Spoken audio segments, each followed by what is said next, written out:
Sobat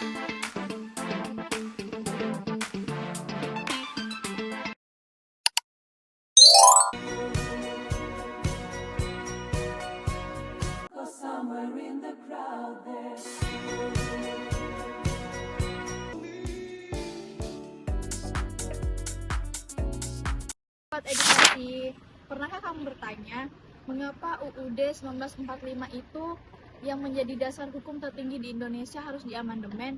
Bukankah itu warisan para pendiri bangsa? Nah, ternyata amandemen bukanlah bentuk pengkhianatan terhadap konstitusi, tetapi justru langkah pembaruan agar sistem ketatanegaraan Indonesia lebih demokratis, adil, dan modern. Dalam video kali ini kita akan membahas yang pertama latar belakang amandemen Undang-Undang Dasar 1945 dan yang kedua alasan-alasan utama dilakukannya amandemen, yang ketiga perubahan besar apa saja yang terjadi, dan yang keempat dan apa dampaknya bagi kehidupan bernegara kita. Enggak, kamu pernah kepikiran nggak sih kenapa UUD 1945 itu menjadi dasar hukum tertinggi di Indonesia? Itu pernah dong. Kenapa emang kamu tahu? Yalah, masa aku nggak mau tahu tentang negaraku sendiri? Oke, jadi begini ya, aku jelasin. Nah, UUD 1945 itu pertama kalinya disahkan oleh PPKI pada tanggal 18 Agustus 1945 sehari setelah Indonesia merdeka. UUD ini bersifat sementara karena itu negara masih dalam masa transisi. Nah, dan masa revolusi juga. Kan dalam penjelasan umum UUD 1945 itu disebutkan bahwa konstitusi adalah undang-undang besar yang bersifat sementara atau provisional. Nah, namun karena dinamika politik dan keadaan negara, UUD 1945 tetap dipertahankan dan ditetapkan kembali pada tahun 1959 lewat dekret presiden. Nah, sayangnya sejak itu sistem pemerintahan yang berjalan cenderung bersifat sentralistik dan otoriter, terutama pada masa Orde Baru.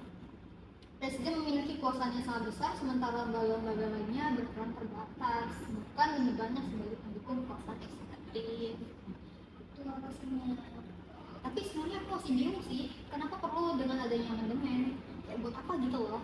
Oh, kalau itu aku tahu. Jadi begini, setelah reformasi 1998 dan runtuhnya rezim Orde Baru, muncul kesadaran nasional bahwa sistem pemerintahan Indonesia itu harus diperbaiki. Nah, amandemen UUD 1945 ini menjadi tuntutan penting dari gerakan reformasi itu sendiri. Kalian lagi bahas apa sih? Nah, jadi ini kami sedang membahas mengapa amandemen ini harus dilakukan. Kamu tahu nggak? Oh, jadi gini. Jadi ada beberapa alasan utama mengapa amandemen itu dilakukan. Yang pertama itu membatasi kekuasaan presiden. Amandemen bertujuan membatasi masa jabatan presiden menjadi maksimal 2 periode dan memperkuat mekanisme kontrol kekuasaan. Yang kedua itu ada mewujudkan kedaulatan rakyat secara nyata. Amandemen mengubah mekanisme pemilihan presiden menjadi pemilu langsung oleh rakyat, sehingga rakyat memiliki kendali lebih besar terhadap pemerintahan. Lalu yang ketiga itu ada meningkatkan jaminan hak asasi manusia atau HAM. Amandemen menghadirkan bab tentang HAM yang menjaga hak hidup, hak berpendapat, kebebasan beragama, dan hak atas pendidikan. Yang keempat, mengatur ulang struktur dan fungsi lembaga negara. Amandemen mereformasi struktur kekuasaan negara, menata ulang kewenangan lembaga-lembaga tersebut, dan menciptakan lembaga baru seperti Mahkamah Konstitusi atau MK dan Komisi Yudisial atau KY.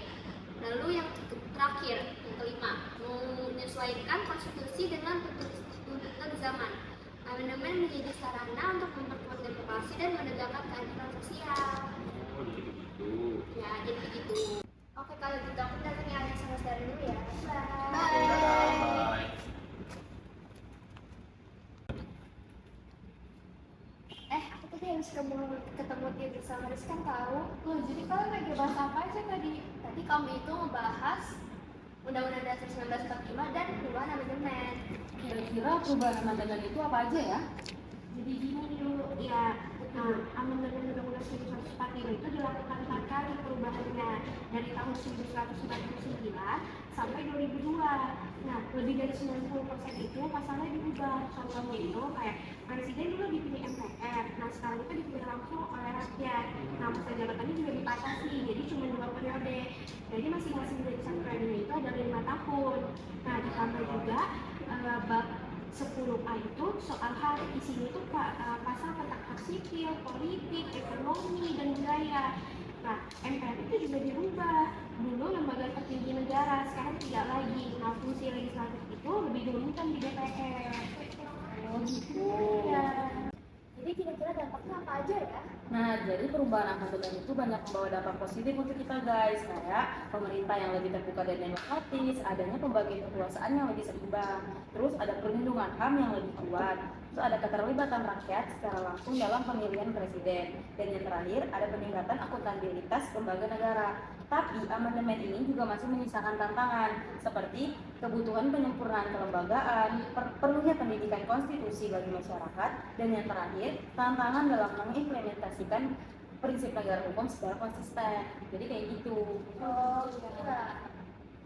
Jadi, Sobat IPPS, amandemen UUD 1945 bukan sekedar perubahan teks, tapi transformasi besar dalam kehidupan ketatanegaraan Indonesia. Ia mencerminkan semangat reformasi, demokratisasi, dan penghormatan terhadap hak asasi manusia.